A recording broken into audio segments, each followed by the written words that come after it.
ஊரக வளர்ச்சித் துறையில் டெண்டர் முறைகேடு புகாரில் தமிழக அரசு அதிரடி. சத்தியம் செய்தி எதிரொலியாக விசாரணை நடத்தப்பட்டு 2 அதிகாரிகள் சஸ்பெண்ட்.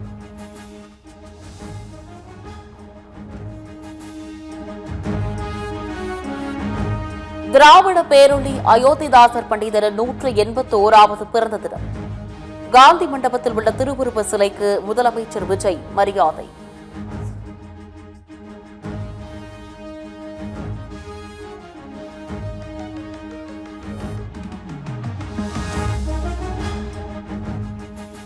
அயோத்திதாசர் பண்டிதரின் திருவுருவ சிலைக்கு திமுக தலைவர் மு.க. ஸ்டாலின் மரியாதை. சாதி என்னும் இருள் அகற்றிட தோன்றிய திராவிட பேரொளி என புகழார்.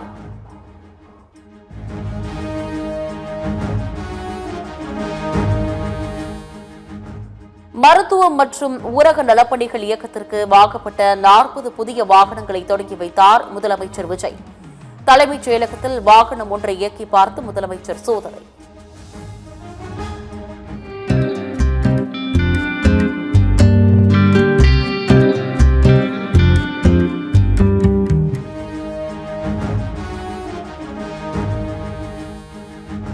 அமைச்சரவை விரிவாக்கம் குறித்து முதலமைச்சர் விஜய் விரைவில் அறிவிப்பை வெளியிடுவார். அமைச்சரவையில் பிசிக்கு IUML பங்கு பெற வேண்டும் என அமைச்சர் ஆதவ் அர்ஜுனா அழைப்பு. அமைச்சரவை விரிவாக்கம் மாண்புமிகு முதலமைச்சர் கூடிய சீக்கிரத்தில் அனௌன்ஸ் பண்ணுவார். விடுதலை சிறுத்தைகள் கட்சி தலைவர் திருமானன் அவர்களை நாங்கள் அழைக்கிறோம். அமைச்சரவையில் பங்கு பெற IUML நம்முடைய இஸ்லாமிய சகோதரர்களும் அமைச்சரவையில் இருக்க வேண்டும் என்பதை நாங்கள் பணிவன்புடன் கேட்டுக்கொள்கிறோம். அமைச்சரவையில் இடம்பெற அழைப்பு விடுத்த தவேகாவிற்கு திருமாவளவன் நன்றி. உயர்மட்ட நிர்வாகிகளுடன் கலந்து ஆலோசித்து முடிவை அறிவிப்பேன் என பேட்டி. வேளச்சேரிக்கு வருகை தந்த திரு விஜய் அவர்கள் தம்முடைய விருப்பத்தை வெளிப்படுத்தினார். அதை இப்போது மீண்டும் வெளிப்படையாக ஆதவ் அர்ஜுனா அவர்கள் வழிமொழிந்திருக்கிறார். இது குறித்து எமது முன்னணி பொறுப்பாளர்கள், பொதுச் செயலாளர்கள் கலந்து பேசிய பின்னர் எங்கள் முடிவை அறிவிப்போம்.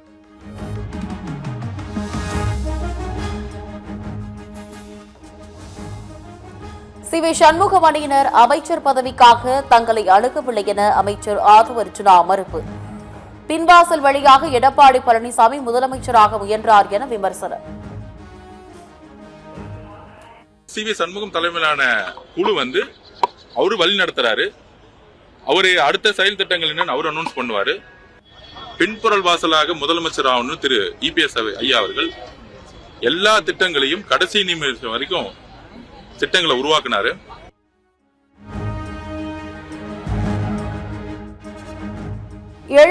அதிமுக மாவட்ட செயலாளர்களில் 75 பேர் எடப்பாடி பழனிசாமிக்கு ஆதரவு.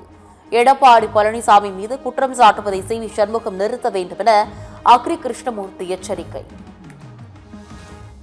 அண்ணன் எடப்பாடியார் அவர்களை திரு சி.வி. சண்முகம் அவர்கள் தன் மீது ஏற்பட்ட தவறுகளை மறைப்பதற்காக இன்றைக்கு பொதுச் செயலாளர் மீது தவறான முறையில் பொய்களை கூறி குற்றச்சாட்டுகளை பதிவு செய்து கொண்டிருக்கிறார். தயவு செய்து அவர் கூறுகின்ற குற்றச்சாட்டுகளை இதோடு நிறுத்திக் கொள்ள வேண்டும் என்பதை இந்த நேரத்திலே தெரிவித்துக் கொள்கிறேன்.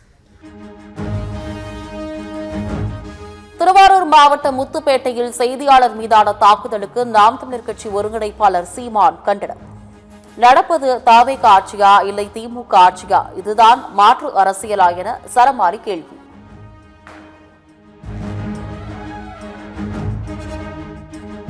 தமிழ்நாட்டில் 10ஆம் வகுப்பு பொதுத் தேர்வில் 94.31% மாணவர்கள் தேர்ச்சி. கடந்த ஆண்டை விட 0.51% கூடுதலாக தேர்ச்சி என அறிவிப்பு. வழக்கம் போல் இந்த ஆண்டும் மாணவர்களை விட மாணவிகளே 4.32% கூடுதல் தேர்ச்சி.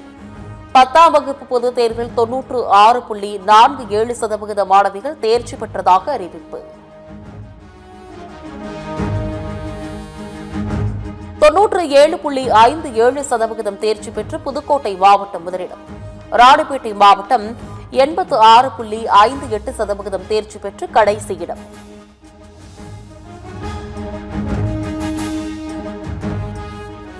தமிழ் மொழி பாடத்தில் 100க்கு 100 மதிப்பெண் பெற்ற 34 மாணவர்கள். அதிகபட்சமாக அறிவியல் பாடத்தில் 10,476 மாணவர்களுக்கு 100க்கு 100 மதிப்பெண்.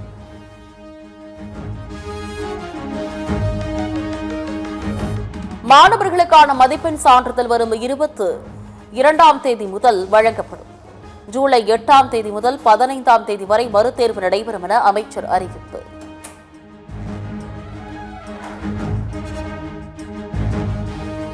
கடந்த ஆட்சியில் பள்ளிக் கல்வித்துறையில் செயல்படுத்தப்பட்ட திட்டங்கள் அனைத்தும் தொடரும். பள்ளிக் கல்வித்துறை அமைச்சர் ராஜ்மோகன் விளக்கம். ஆபரண தங்கம் விலை சவரனுக்கு 960 ரூபாய் குறைந்தது.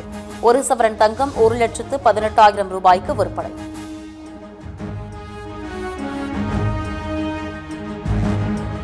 ஆன்லைனில் மருந்து விற்பனைக்கு எதிர்ப்பு தெரிவித்து நாடு முழுவதும் மெடிக்கல்கள் மூடல். ஆன்லைன் மருந்து விற்பனைக்கு மத்திய அரசு நிரந்தரமாக தடை விதிக்க வேண்டும் என வணிகர்கள் அறிவுறுத்தல்.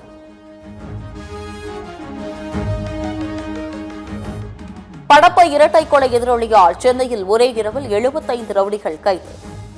ஸ்பெஷல் டிரைவ் ஆபரேஷன் என்ற பெயரில் நள்ளிரவில் அதிரடி காட்டிய போலீஸ்.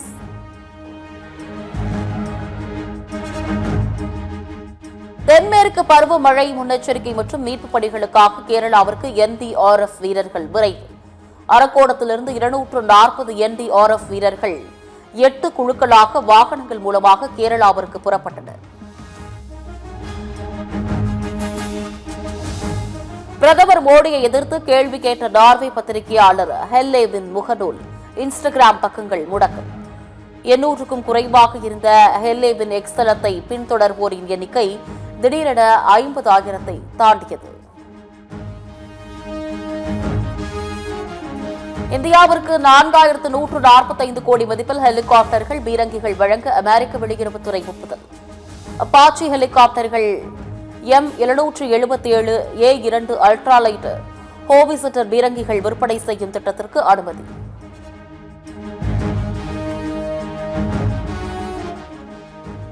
தெற்கு மற்றும் மத்திய சீனாவில் கனமழையால் திடீர் வெள்ளப்பெருக்கு, பல இடங்களில் நிலச்சரிவு. மழை தொடர்பான விபத்துகளில் 21 பேர் உயிரிழந்ததாக அதிகாரிகள் தகவல்.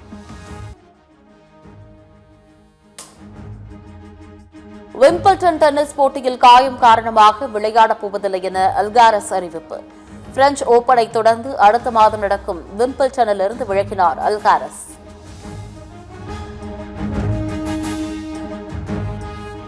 IPL பிளே ஆஃப் மற்றும் இறுதிப் போட்டிகளுக்கான டிக்கெட் விற்பனை இன்று தொடங்கும். டிக்கெட் விற்பனை 2 கட்டங்களாக பிரிக்கப்பட்டு இன்று இரவு 7 மணி முதல் ஆன்லைனில் விற்பனை.